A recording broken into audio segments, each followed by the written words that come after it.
scrimmage too, and obviously I think the last time we were here, we talked about offensive performance, and tonight was about defensive performance. So this is how the pendulum swings, right? And we've got good players on both sides. We're fighting for identity on both sides. We're learning about ourselves on both sides. And,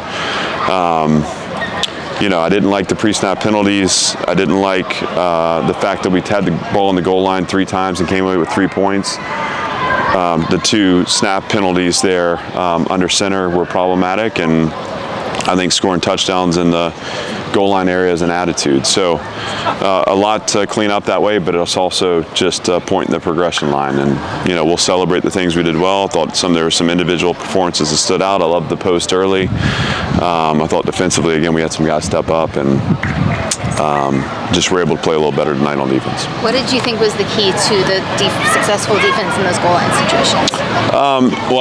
It all came from the first one.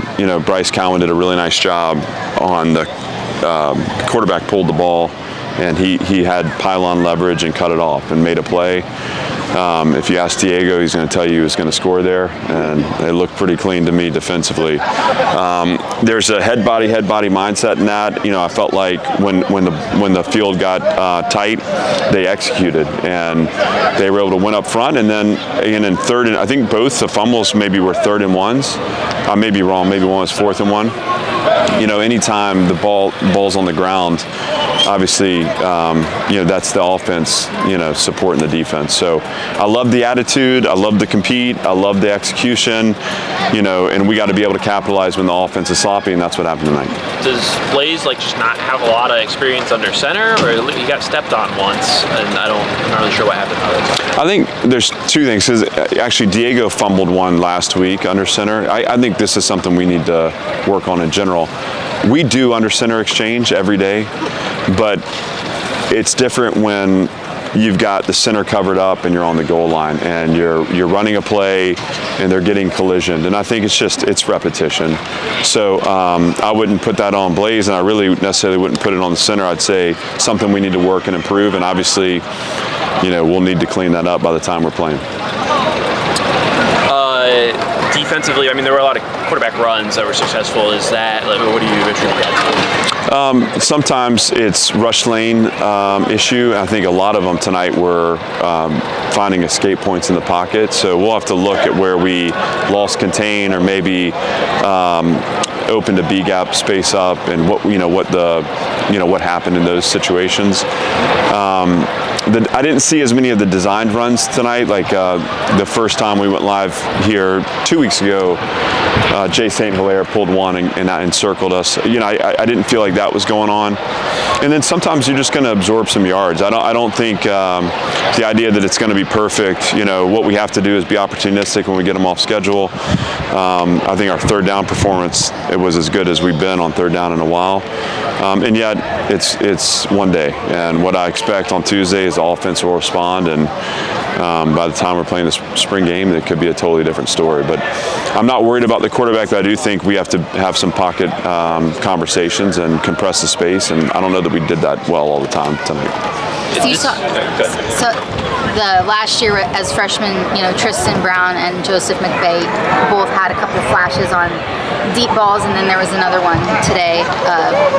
Do you see them as being kind of maybe deep ball threats that you didn't have as much last year? Without necessarily commenting on last year, I think we're excited about both those guys. Joe McVay has physical tools that we feel like will put him in an elite category. Now he's got to catch up with the game a little bit mentally and the details, but we know we can get him open with speed, and I think he had a couple of shots today we didn't sync up on. Obviously Tristan had the post from Diego. I loved that connection. Both those guys have a chance to help us win. Boski the same, and we have to get that receiver group really feeling comfortable. Martell's now kind of started to build a snap count there too, and obviously we have a ton of faith in Junior. I thought he made a couple of nice catches, one that put the ball down close to the goal line. So yeah, we're excited about those guys. I think the veteran leadership in that room is helping too. Junior, again, Martell's presence great, and we just got to keep them coming along. I think this is the third straight spring where Bryce Cowan looks really good and he's really productive. And then, obviously last year he didn't play as much as maybe you'd expect. Like, what, needs to happen for him to actually play more?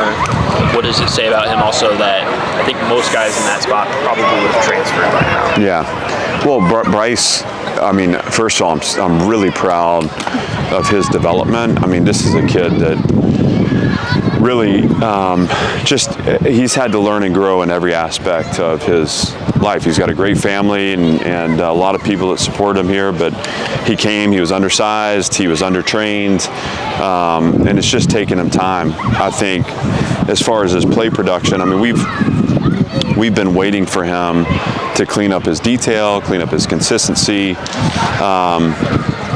And I think his snap count last year was on par with someone who was really, especially late in the year, he was contributing a lot. So I think the ramp up in snap exposure has been good.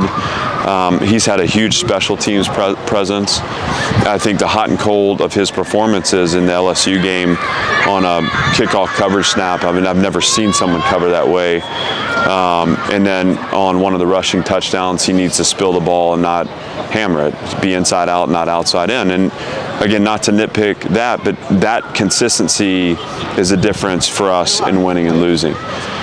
What I've seen him do winter and spring is reset himself, double down on the foundational things. He's gotten bigger, he's sustained his weight, he's running as well as he's run, and he's had as consistent a spring as anyone on this field. So when we talk about detail and consistency, he's got the attitude for it, and he's starting to have the execution for it too.